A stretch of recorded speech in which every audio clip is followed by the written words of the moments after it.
Hello ಎಲ್ರಿಗೂ ನಮಸ್ಕಾರ. ಎಲ್ಲರೂ ಚೆನ್ನಾಗಿದ್ದೀರಾ ಅಂತ ಅನ್ಕೊಂಡಿದ್ದೀನಿ. ಇದನ್ನ as A like mini vlog ತರ ಶೂಟ್ ಮಾಡ್ಕೊಂಡೆ. ಬಟ್ ಮಿನಿ ವ್ಲಾಗ್ ಬೇಡ, ಬೇರೆ ಏನಾದರೂ ಹೇಳೋಣ ವಾಯ್ಸ್ ಓವರ್ ಅಲ್ಲಿ ಅಂದ್ಬಿಟ್ಟು ಎಸ್ ಲೆಟ್ಸ್ ಬಿಗಿನ್. ತುಂಬಾ ಜನ ನನ್ನ ಕಮೆಂಟ್ ಸೆಕ್ಷನ್ ಅಲ್ಲಿ ಬಂದು ಹೇಳ್ತಾ ಇರ್ತೀರಾ, ನಿಮ್ಮ ತರ ಇಂಡಿಪೆಂಡೆಂಟ್ ಲೈಫ್ ಲೀಡ್ ಮಾಡೋದಕ್ಕೆ ನಂಗೆ ತುಂಬಾ ಇಷ್ಟ, ನೀವು ತುಂಬಾ ಚೆನ್ನಾಗಿದ್ದೀರಾ, ಒಬ್ಬರೇ ಆರಾಮಾಗಿರ್ತೀರಾ ಅಂದ್ಬಿಟ್ಟು.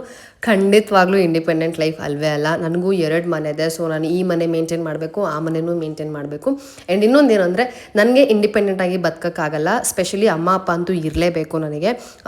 ರಿಲೇಷನ್ಶಿಪ್ ಅಂತ ಬಂದಾಗ definitely I am independent. But ನನಗೆ ಫ್ಯಾಮ್ಲಿ ಅಂತ ಬಂದಾಗ ಅಮ್ಮ ಅಪ್ಪ ಬೇಕೇ ಬೇಕು. ಅಮ್ಮ ಅಪ್ಪ ಇಲ್ಲದೆ ಒಂದು ಸೆಕೆಂಡು ಊಹೆ ಮಾಡ್ಕೊಳಕ್ಕೆ ನನಗಾಗಲ್ಲ. ಹೇಗೆ ನಮ್ಮ ಅಕ್ಕ ಇಲ್ಲದೆ ನನಗೆ ಕಷ್ಟ ಆಗ್ತಿದೆ ಆ ಥರ ಆಗ್ಬಿಡುತ್ತೆ. ಸೊ ನಾನು ಯಾವತ್ತೂ ಇಂಡಿಪೆಂಡೆಂಟ್ ಅಲ್ವೇ ಅಲ್ಲ. ಆ್ಯಂಡ್ ನೀವು ಹೇಳ್ದಂಗೆ ನನಗೆ ಇಂಡಿಪೆಂಡೆಂಟ್ ಲೈಫ್ ತುಂಬಾ ಇಷ್ಟ. ಆದರೆ ಅಮ್ಮ ಅಪ್ಪನ ಬಿಟ್ಟು ಇಂಡಿಪೆಂಡೆಂಟ್ ಆಗಿ ಇರೋದಕ್ಕೆ ನನಗೆ ಆಗಲ್ಲ. ನನಗೆ ಗೊತ್ತು ತುಂಬ ಜನ ಮದುವೆ ಆದವರು ಈ ಒಂದು ಇಂಡಿಪೆಂಡೆಂಟ್ ಲೈಫ್ನ ಇಷ್ಟಪಡ್ತಿರ್ತೀರಾ ಅಂತ. ಒಂದು ಮಾತು ಹೇಳ್ತೀನಿ, ನೀವು ಮದುವೆ ಮಾಡ್ಕೊಳ್ಬೇಕಾದ್ರೆ ನೀವು ಒಬ್ರಿಗೊಬ್ರು ಮಾತಾಡ್ಕೊಂಡಿರ್ತೀರ, ಏನೇ ಕಷ್ಟ ಬಂದರೂ ಅಂಡರ್ಸ್ಟ್ಯಾಂಡಿಂಗಲ್ಲಿ ಜೀವನ ಮಾಡೋಣ ಅಂತ ಅಂದ್ಬಿಟ್ಟು. ಸೊ ಅದನ್ನು ಒಂದ್ಸತಿ ರೀಕಾಲ್ ಮಾಡ್ಕೊಳ್ಳಿ. ಏನೇ ಬಂದ್ರೂ ಎದುರಿಸಿ ಜೀವನನ ಮುಂದೆ ಸಾಗಿಸಿ. ಯಾಕಂದರೆ ನೀವು ಯಾವಾಗ ಲೈಫ್ನ ಎಂಜಾಯ್ ಮಾಡ್ತೀರಾ ಆವಾಗ ಲೈಫು ತುಂಬಾ ಬ್ಯೂಟಿಫುಲ್ ಆಗಿರುತ್ತೆ. ನೀವು ಎಲ್ಲಿವರೆಗೂ ನೆಗೆಟಿವ್ ಥಾಟ್ಸ್ನ ನಿಮ್ಮ ಮನಸ್ಸಲ್ಲಿ ಇಟ್ಕೊಂಡಿರ್ತೀರ ಅಲ್ಲಿವರೆಗೂ ನಿಮ್ಮ ಲೈಫ್ ಚೆನ್ನಾಗಿರಲ್ಲ.